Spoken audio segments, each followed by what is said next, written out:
Let's talk through open houses a little bit and setting up your registration or sign in form. So, if you are the listing agent, your property should come in here within, 24 hours. Give it time for everything to sync, but it should naturally populate in here for you.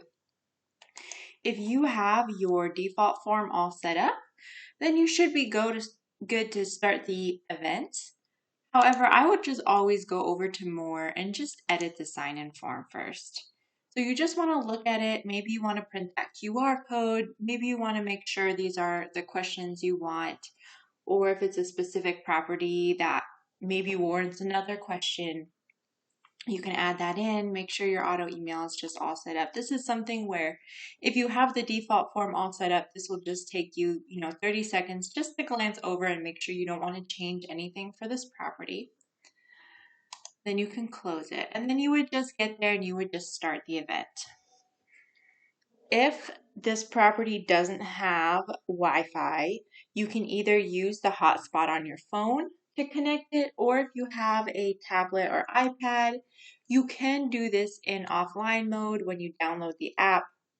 You would want to make sure everything is set up. So all you're doing is with your tablet arriving there, opening the app and clicking start event. I would then start and people can just fill it out here. You can kind of peek at this guest list. You can have it passcode protected if you want. But in between people coming in and out, you could check on it if you wanted. And then just make sure you end. Because if I just click pause, you're going to see that this says that it's still running. This will not cue the auto email to go out unless this is ended. So I would just simply start the event again, go in and then click end. So sometimes if you're like, that auto email never went out, you might want to check and make sure that you clicked end instead of pause. Again, we can kind of look at visitors. So let me grab one where I have a visitor. You can see the visitors in here and I can click into them. I can see that it integrated into Real Scout and Moxie Engage successfully. This email is not attached to any public social profiles, which is why it's not here. If it was, it's a public profile, so one of mine is attached to social media, but it's set to private, so it's not showing up here. But if it is public, you could click on it just to look through. Maybe they have a picture of them and their dog or something. Don't be creepy about it, but if there's a natural way, to talk about, the backyard, or if they're looking for a fenced in backyard maybe for their dog or something, you can bring it up. Never check out LinkedIn because that will let them know that you checked in on that, which can really creep them out. So never do LinkedIn if it shows up. And then here's just the answers to the questions that they did, and then you can write notes. So the cool thing is when you are connected to Wi-Fi, I can pull up the app on my phone and write notes in.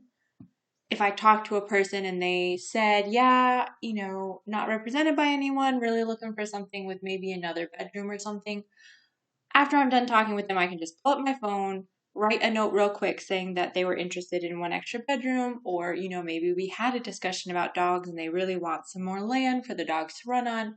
Whatever it is, you can just write quick notes on here to then go back to and check out later. And if all your devices are on Wi-Fi, they will all be connected. You can even add a visitor in.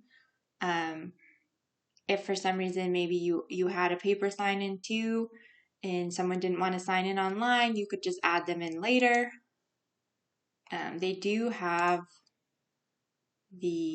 some resources under here.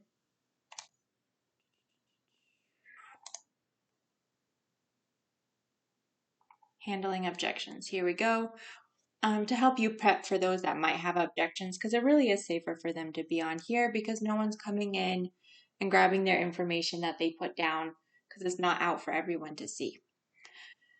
If you are not on Wi-Fi, the open house is over, you stop the event. When you get home, just open up Spacio again and just open up this page and make sure it's connected to Wi-Fi. And you maybe refresh it. That way it will start the timer to send out those automatic emails and sync all your clients together. So it is good for offline mode, but you just want to make sure after the open house that you turn it on. And then here, so that's kind of what we have there. Definitely make sure you take advantage of the best practices, prep on handling any objections if you think that's going to come up, perfect your open house, or making the most of Spacio. You can also look at their open house checklist, some voice scripts to go with it just to make you feel 100% ready for this open house.